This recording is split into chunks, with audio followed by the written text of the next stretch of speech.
Hello दोस्तों, कैसे हो आप लोग। उम्मीद है आप सब अच्छे होंगे। तो फ्रेंड्स, आज की वीडियो में हम लोग करने वाले हैं ब्लॉक नंबर 6 एमईसी 19 का एक इम्पोर्टेंट टॉपिक। तो ये आपका यूनिट है 20 और ऑस्ट्रेलियन मल्टीकल्चरल राइटिंग। तो फ्रेंड्स, आज की वीडियो में हम लोग क्लियर करेंगे मल्टीकल्चरलिज्म का मीनिंग। ऑलरेडी मैं इस पर एक शॉर्ट में वीडियो डाल रखी हूँ, बट मैं अगेन उस वीडियो को अपलोड कर दूँगी अच्छे से। तो उस समय क्योंकि बच्चों के एग्ज़ाम थे, तो उस वजह से मुझे वो जल्दी जल्दी वीडियोस अपलोड करनी पड़ रही थी, इस वजह से। तो फ्रेंड्स, यहाँ पे अगर हम बात करें मल्टीकल्चरलिज्म की, तो उससे पहले जान लेते हैं कि जो एक आर्कियोलॉजिस्ट हैं जिनका नाम है बिली ग्रिफिथ। तो बिली ग्रिफिथ जो ऑस्ट्रेलिया की राइटिंग्स को 3 ग्रुप में बांटते हैं। एक ग्रुप जो है ये है सेटलर की राइटिंग, सेटलर। उसके बाद इंडिजीनियस राइटिंग और उसके बाद ये मल्टीकल्चरल राइटिंग, जिसके बारे में हम पढ़ने वाले हैं। तो अब आपको पता है कि सेटलर्स की जो राइटिंग्स थी उसमें क्या था कि जैसे ज़्यादातर जो इसका जो प्रोमिनेंट फीचर था सेटलर्स की राइटिंग का, तो वो था कॉन्विक्ट नॉवल। क्योंकि जो सेटलर लोग थे, तो सबसे पहले ऑस्ट्रेलिया में एज अ पिनल कॉलोनी जो है वो यहाँ पे सेटलमेंट स्टार्ट हुई थी। तो जो भी उनकी कन्विक्ट लोगों के जो इश्यूज़ थे, उनके साथ जो भी ब्रुटैलिटी होती थी, वुमेन के साथ जो एक्सप्लॉयटेशन होती थी, और एक नई लैंड पे आके जो भी उनको इश्यूज़ होते थे, मतलब एक स्ट्रेंज जगह पे आके वो रह रहे हैं, फिर सेटलमेंट करने में तो मुश्किल आएगी। और दूसरा, उनको मतलब अपने देश की जो भी याद आती थी, तो फिर वो क्या करते थे, वो वापस से अपने देश में लेटर्स लिखते थे, उस लैंड के बारे में बताते थे। तो इस तरह से वो जो भी इश्यूज़ थे, जो भी उनकी वो राइटिंग्स थी, वो सेटलर की जो है वो राइटिंग हुई, एक ग्रुप। दूसरा हो गया इंडिजिनियस राइटिंग। तो अब हमने इंडिजिनियस राइटर्स को भी पढ़ा है ना, और जिनको नहीं पढ़ा वो भी पढ़ेंगे। उसके बाद फिर मल्टीकल्चरल राइटिंग, जो कि अभी हम लोग जो है जिसको पढ़ने वाले हैं। तो फ्रेंड्स, आज की वीडियो में हम लोग मीनिंग क्लियर करेंगे मल्टीकल्चरलिज्म का। तो मल्टीकल्चरलिज्म को जानने से पहले हम लोगों को जान लेना चाहिए कि कल्चर क्या होता है। तो फ्रेंड्स, कल्चर क्या होता है कि एक जो पर्सन होता है उसका समाज में रहने का जो कुल तरीका होता है। तो अब समाज में रहने का कुल तरीका क्या हुआ फ्रेंड्स, कि जैसे उसका मतलब जो भी उसका वे ऑफ लिविंग है, जैसे उसका कैसा खाना पीना पहनना, उसके घर में किस तरह की चीज़ों का इस्तेमाल किया जाता है उसकी सोसाइटी के हिसाब से, language, custom, tradition, religion, caste, ये सब कुछ जो है वो किस में आ जाता है, कल्चर में।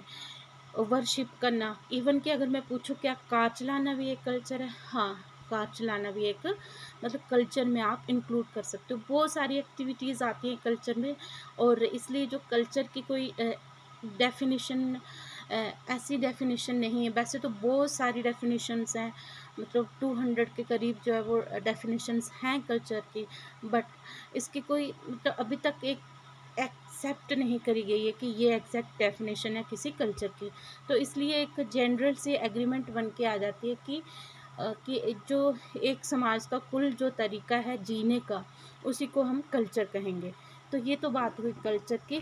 और जो एक कल्चर होता है, जैसे कि मैंने आपको MEG 15 में के एक टॉपिक में बताया था, तो उसमें मतलब कि मैंने क्या बताया था आपको, कल्चर को हम 2 तरह से समझ सकते हैं। एक तो होता है जो हमारे खुद के देश का कल्चर है, और एक होता है जो दूसरे देशों, बहुत सारे देश इकट्ठे हो रहे हैं एक जगह, तो उन सब का जो कल्चर होता है। जैसे कि अगर हम ऑस्ट्रेलिया को देखें, तो बहुत अलग अलग कंट्रीज के वहाँ पे लोग आते हैं, है ना, अपना कल्चर लेके।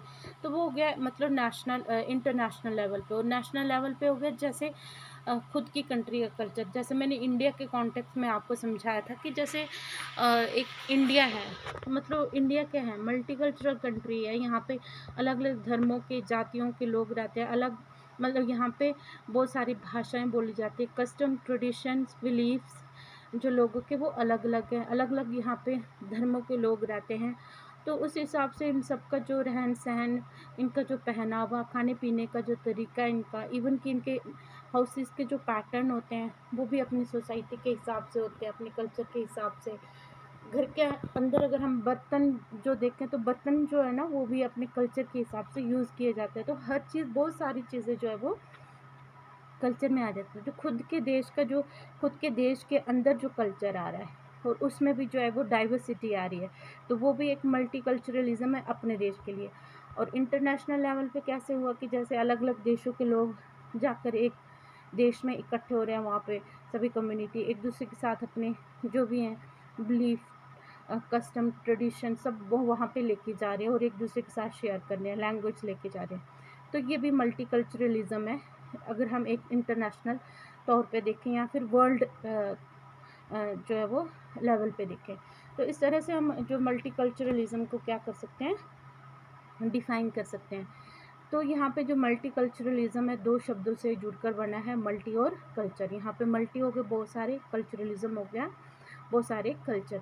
जब एक साथ वो मिलकर रहते हैं, तो अब वो सिर्फ एक साथ मिलकर कैसे रहते हैं कि वो जैसे अब वो वहाँ पे अलग अलग धर्मों के लोग हैं, अलग अलग कस्टम्स, बिलीफ के लोग हैं, अलग लैंग्वेजेस के लोग हैं, अलग अलग उनका ड्रेसेस पहनने का तरीका, खाने पीने का। तो वहाँ पे वो एक दूसरे के कल्चर को रिस्पेक्ट कर रहे होते हैं। और मतलब यहाँ पे हमें क्या दिखती है, इक्वलिटी दिखती है, ये सभी एक दूसरे के कल्चर की रिस्पेक्ट कर रहे हैं, मतलब उस डाइवर्सिटी की रिस्पेक्ट कर रहे हैं। तो वो लोग जो है वहाँ पे हार्मनी में रहते हैं, मतलब वहाँ पे वो काफ़ी भाईचारा जो लोगों का दिखता है। अगर थोड़ी सी डिस्टर्बेंस आ गई कि जैसे अगर आप एक दूसरे के कल्चर के खिलाफ बोल गए या एक दूसरे के रिलीजन के या लैंग्वेज के खिलाफ बोल गए, तो वहाँ पे बहुत ज़्यादा प्रॉब्लम क्रिएट हो जाती है। और वहाँ पे मतलब कभी कभी जो है वो दंगे भी हो जाते हैं, बहुत ज़्यादा ब्लड शेड भी हो जाता है। तो यहाँ पे जो मल्टीकल्चरलिज्म होता है, तो वहाँ पे मतलब डाइवर्सिटी होती है, लैंग्वेज की डाइवर्सिटी है वहाँ पे, जो भी हमारी फूड्स की जो डाइवर्सिटी है, हर चीज़ की डाइवर्सिटी है, तो वहाँ पे रिस्पेक्ट होना जो है वो बहुत ज़रूरी है। जब एक दूसरे की लैंग्वेज को, एक दूसरे के कल्चर को हम लोग रिस्पेक्ट देंगे, तो फिर जो है वो काफ़ी जो है वो शांति बनी रहेगी। तो यहाँ पे जो सब, चाहे आप किसी भी धर्म जाति से हो, कोई भाषा बोलने वाले हो, तो सभी को जो है वो उस जगह पे बराबर की ट्रीटमेंट दी जाती है। अब ये नहीं है कि आप किसी एक धर्म के हो तो आपका धर्म सबसे ज़्यादा हो गया, दूसरों का कम हो गया, ऐसा कुछ भी नहीं है वहाँ पे। मतलब या किसी की लैंग्वेज ज़्यादा होगी, दूसरे की कम होगी, तो आप वहाँ पे सब जो है वो बराबर होते हैं। मल्टीकल्चरल जो सेटअप होता है, यहाँ पे डाइवर्सिटी होती है, तो वहाँ पे सब जो लोग जो है वो क्या होते हैं, वो बराबर होते हैं। यहाँ पे कोई भी जो है वो भेदभाव नहीं होता।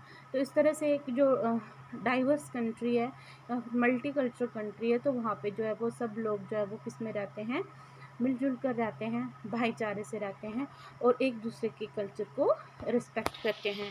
तो ये तो था इसका मीनिंग। तो फ्रेंड्स, नेक्स्ट हम पढ़ेंगे मल्टीकल्चरलिज्म इन ऑस्ट्रेलिया। तो नेक्स्ट वीडियो में इसके बारे में पढ़ेंगे। आई होप आपको ये वीडियो अच्छी लगी होगी। तो अगर आपको मेरी वीडियो अच्छी लगी तो प्लीज़ लाइक करना, शेयर करना, सब्सक्राइब करना मेरे चैनल को, बने रहना मेरे चैनल के साथ। तो बाय।